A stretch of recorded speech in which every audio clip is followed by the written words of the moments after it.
क्या है और आपको इसमें प्रॉब्लम क्या है? देखिए, इस बिल के इंट्रोडक्शन से पहले हमने रूल 72 के तहत स्पीकर को हमने एक नोटिस भिजाया था कि हम इस बिल के इंट्रोडक्शन के खिलाफ हैं, राइट। और हमारा मानना यह है कि ये जो बिल है आर्टिकल 14, 15 और 25 का उसके प्रिंसिपल्स का वायलेशन करता है। ये बिल बेसिक स्ट्रक्चर जो संविधान का उसका वायलेशन करता है और खासतौर से जुडिशियल इंडिपेंडेंस का और सेपरेशन ऑफ पावर्स का ये वायलेशन करता है। अब इसमें सबसे अहम बात यह है कि जो वक्फ बाय यूजर का सेक्शन 3RI है, उसको ये कह रहे हैं कि वक्फ बाय यूजर को हम निकाल देंगे। कैसे निकालेंगे, क्यों निकालेंगे? आप इसलिए निकालेंगे ताकि आप जितने मस्जिदों पर RSS का दावा है वो छीनना चाह रहे हैं आप, जितने दरगाहों पर राइट विंग हिंदुत्व ऑर्गेनाइजेशन का दावा है, जैसा अपने मुंबई में हाजी मलंग की दरगाह है, छीनना चाह रहे। वक्फ बाय यूजर का आप निकाल कर बोल रहे हैं कि डॉक्यूमेंटेशन लेकर, भाई 400 साल का डॉक्यूमेंटेशन रेवेन्यू से नहीं निकलेगा तो क्या करेंगे आप? दे देंगे क्या? चेंज कर देंगे? ये एक सबसे बड़ा डेंजरस जो उसमें सेक्शन है। दूसरा, उसमें वक्फ अल औलाद का क्लॉज 4 का है।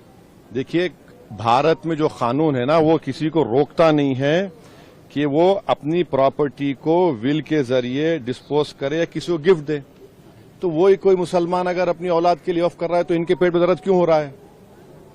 हिंदू एंडोमेंट बोर्ड में इजाजत है इसकी, सब जगह दूसरे गुरुद्वारा प्रबंधन कमेटी में इजाजत है, तो मुसलमानों के वक्फ बोर्ड में क्यों नहीं होगा? पांचवी बात यह है कि इसमें आप ये कह रहे हैं कि मुसलमान जो 5 साल उसके हो गए इस्लाम कबूल करके तभी वक्फ करेगा, ये फ्रीडम ऑफ रिलीजन का ग्रेव वायलेशन है। अच्छा, दूसरे रिलीजन को मानने वालों के लिए ऐसा कानून है? नहीं है। और आप कौन होते हुए तय करने वाले मुसलमान हुआ नहीं हुआ? 5 साल उसको रुकना चाहिए तभी जाकर, माने आप वेट करेंगे हैं?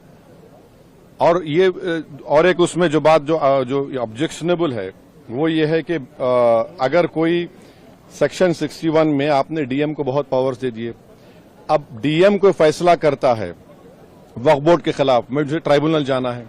अब ट्राइब्यूनल पहले क्या था, एक जज था, डिस्ट्रिक्ट जज, सीनियर सीजे अपॉइंट, और 2 लोग थे। अब कह रहे हैं कि ट्राइब्यूनल में 2 लोग होंगे, रिटायर्ड डिस्ट्रिक्ट जज और एक ऑफिसर होगा, क्या होगा वो, ज्वाइंट सेक्रेटरी रैंक का।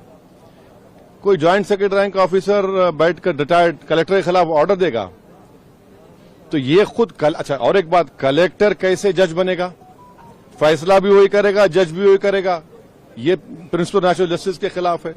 तो इसमें कई सेक्शंस हैं जो खतरनाक है, कई जो वक्फ बोर्ड के फेवर में नहीं है, वक्फ को खत्म करना चाहते हैं। तो सरकार की दलील ये है कि सब दलील झूठी है। जो कि वक्फ बोर्ड एक वो जो बोल रहे हैं ना, वो गांव डिक्लेयर कौन किया, वो बताएं देश को।